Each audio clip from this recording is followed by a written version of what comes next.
Ashamaar kafuuni akkam jirtanii kabajamtoota fi jaalatamtoota chaayinaa laayyaantu asallaa jiru jalatti argamtan nagaan ko bakkartatti sinaa qaqqabu isiniin jechuun jaaladha. Baga jiraattanii baga eeggamtanii yoona eegdanii egaa kaaharraa meeshaalee obboleettii koo tokko qabadheen kara keessan dhufeetoo jira meeshaalee obboleettiin koo xalabatte isiniin jedha isinis immooyyuu warroonni barbaaddan garaattanii video kana obsaan dhaggeeffadha isiniin jechuun jaaladha. Warroonni immoo chaayinaa laayyaantu asallaatti faarawaa tatan garaattan sabskraabii godhuun maatii keenya taachuun gamanuma naffeerraa kooti. Warri ittiin fayyadamnillee piliis hiriyoonni keessan itti fayyadamanii meeshaa gaarii ta'ee isiniin jechuun jaaladha. Kanaafuyyuu amma karaa yaadatte hoggaan seenee obboleettiin kiyya meeshaalee 4 meeshaalee biffee 2 biffeen tokko kan wanni tadarraa bidaa tokko immoo biffee akkanumatti fi qumsaatinii algaadha. Meeshaalee kana gatii isaa wajjin tokkoon isinitti hima jechuudha. Kanaafuyyuu obsaan erguyyuu hin naqinaa viidiyoo piliis irra bubbuutuu hin fiiginaa baay'iftanii too'i. Warroonni immooyyuu meeshaalee ergitan meeshaalee akkan anamma teechise kanatti kan barbaadan hookan xiyya itti godhaatii ergaa iskiriishoot hoggaa gootaniitu ergitan isiniin jechuun jaaladha. Keessattuu meeshaaleen mana keessa meeshaaleen biffee ani kara kootiin maamilan qaba ijaateen meeshaalee fe'eewwan bite isiniin taane yoo ta'e isinii deebuun ni danda'ama.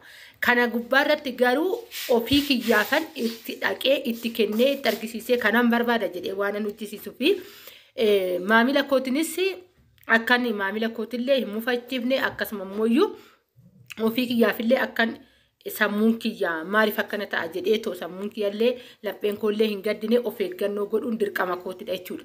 Kanaafuyyuu isinis immoo itti gaafatamummaa mataa keessanii fudhadhaa warri meeshaalee keessan ergitan meeshaalee keessan daariktii barbaaddan irratti xiyya gootanii meeshaalee fakkeenyaaf iskiriishoot hoggaa gootan meeshaalee iskiriishoot gootan amma fakkeenyaaf biffeen kunii fi qumsaaxiniin kun wal cinaa jira.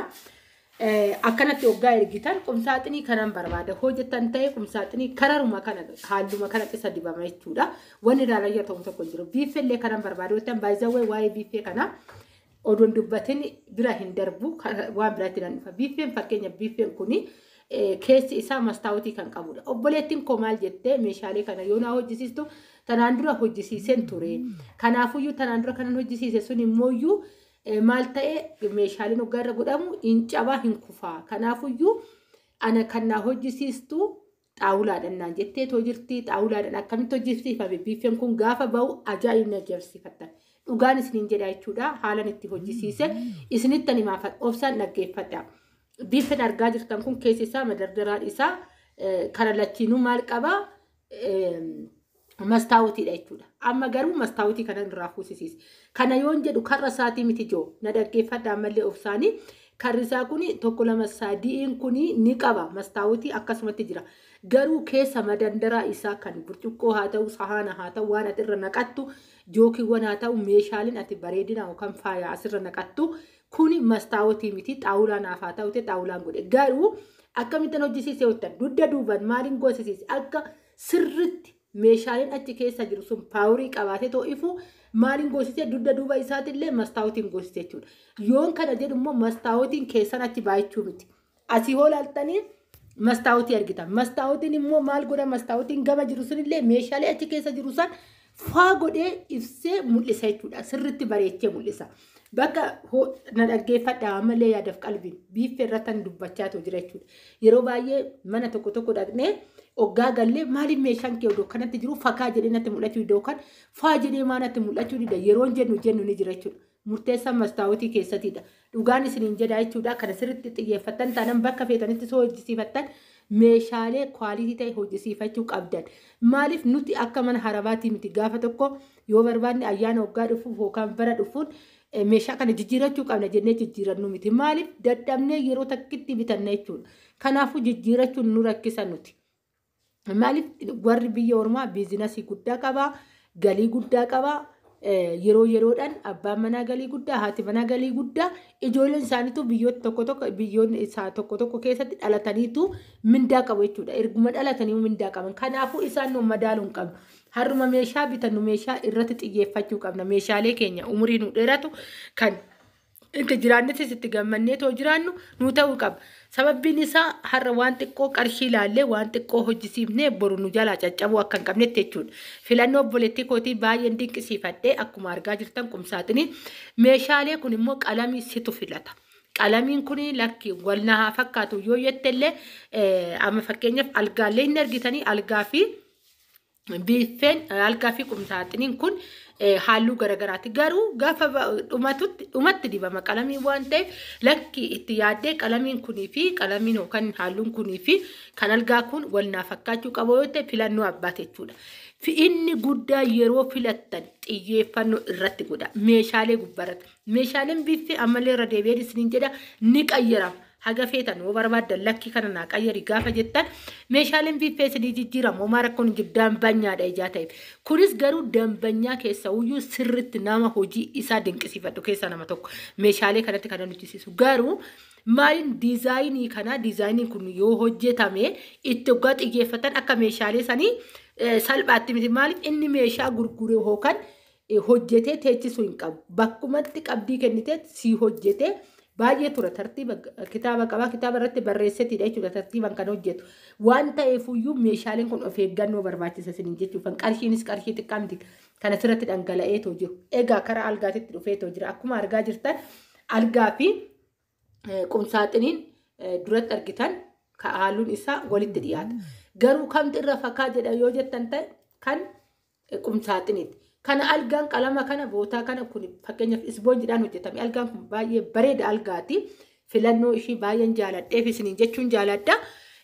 Wal fakkeessuun ni danda'ama. Fakkeenyaaf biiffee asitti argaa jirtan tana biiffeen tun anatu iyyuu hojjisiifatee iyyuu ishiin biiffee tana cinaatti biiffee tana halluu wal fakkeessuun ni danda'ama. Homaa tokko rakkoon hin jiru. Isiniin jechuun jaaladha. Inni guddaan isin hoo dubbattanii fi yoo xiyyeeffattanii fi yoo suuraa ergitan tasgabbiidhaan hojii keessan erga xumurtaniin booda galgala fakkeenyaaf ergitan ani yeroo natti mijatetti guyyaa isaa ta'u galgala isaa ta'u bariisa isaa ta'u seeneen allaala filannoon kee kanaa jedhee ta'uu dandeebisa haala kanaa walii galla jechuudha.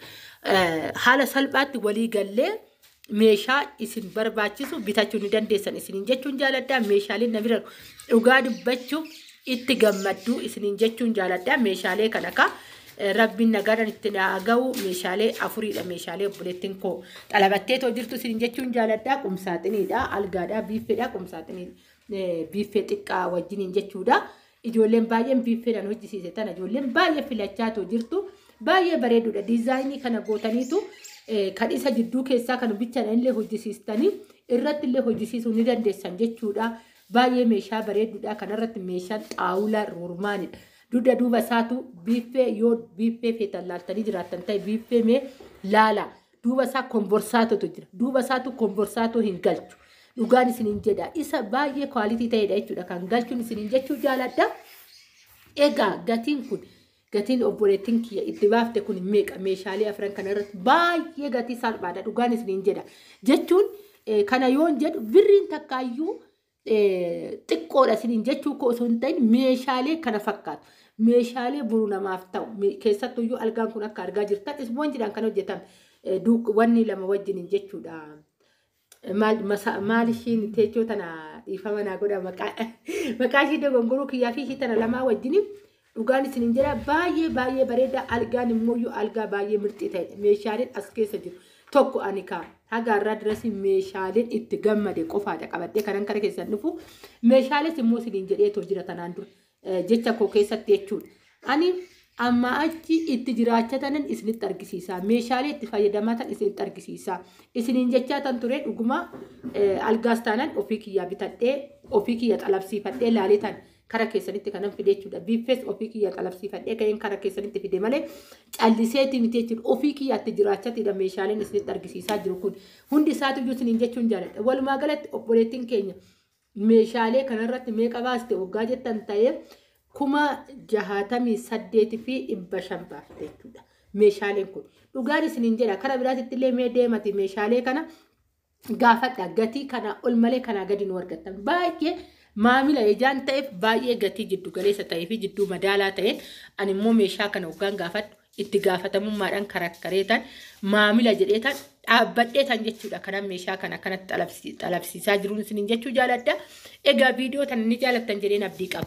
Obboleettii teenyas immoo nagaadhaan rabbiin meeshaalee kana xumursiseetii fi mana isheetti haa galchisu isiniin jechuu jaaladha. Gaafa meeshaaleen obboleettii kiyyaa kuni bahe immoo meeshaalee kana iddoo san dhaabbadhee tan isin argisiisa. Isin warroonni amma yeroo kana viidiyoo kana laalta yeroo san immoo meeshaaleen kun kanarraa gore immoo kanarraa hin gorre isinis ilaaltanii isiniin jechuun jaaladha itti gammaddu. Viidiyoowwan kana dhugaan isiniin jedha warri ammas nan dubbadha meeshaalee xalabachuu barbaadan odoo yeroon isin jalaan deemin birraatti odoo hin deemin yoo dandeessan xalabadhaa isiniin jedha viidiyoon koo kana